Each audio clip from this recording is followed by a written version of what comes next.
వర్ధిల్లాలి రైతుల ఐక్యత, వర్ధిల్లాలి రైతుల ఐక్యత, వర్ధిల్లాలి రుద్రంగి గ్రామ రైతుల ఐక్యత, వర్ధిల్లాలి రుద్రంగి గ్రామ రైతుల ఐక్యత. రుద్రంగి మండల రైతులు అందరం కలిసి నూతన కమిటీని ఎన్నుకోవడం జరిగింది.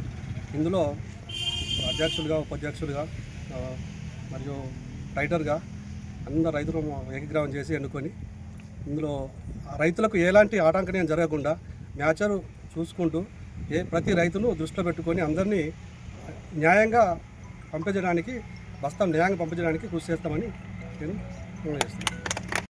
ఈరోజు రుద్రంగి మండల కేంద్రంలో స్థానిక రుద్రంగి గ్రామ రైతులందరి సమక్షంలో మరి రుద్రంగి తూర్పువాడ రైతు ఐక్య సంఘం కమిటీని, నూతన కమిటీని ఈరోజు ఎన్నుకోవడం జరిగింది.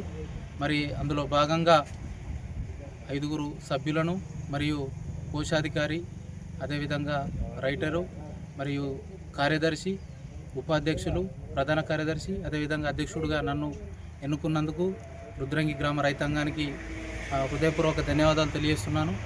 మరి కమిటీ పక్షాన తప్పకుండా రైతుల కోసం, రైతుల సమస్యల గురించి మేము ముందుండి మరి తప్పకుండా పరిష్కారం కోసం మేము పనిచేస్తామని ఈ సందర్భంగా మీ అందరికీ హామీ ఇస్తూ, మరి రాబోయే రోజులలో ఈ వడ్ల కల్లాల మీదనే కానీ రైతుల ఏ రకమైన సమస్య వచ్చినా కానీ అందరి సహకారంతో, రైతులందరి సహకారంతో, మా కమిటీ సహకారంతో ముందుకు పోయి రైతులకు ఇబ్బంది లేకుండా చూస్తామని ఈ సందర్భంగా గుర్తు చేసుకుంటూ, ఇక్కడికి విచ్చేసి మమ్మల్ని ఎన్నుకున్న ప్రతి ఒక్కరికి రైతాంగానికి పేరు పేరున హృదయపూర్వక ధన్యవాదాలు మరొకసారి తెలియజేస్తూ అందరికీ ధన్యవాదాలు.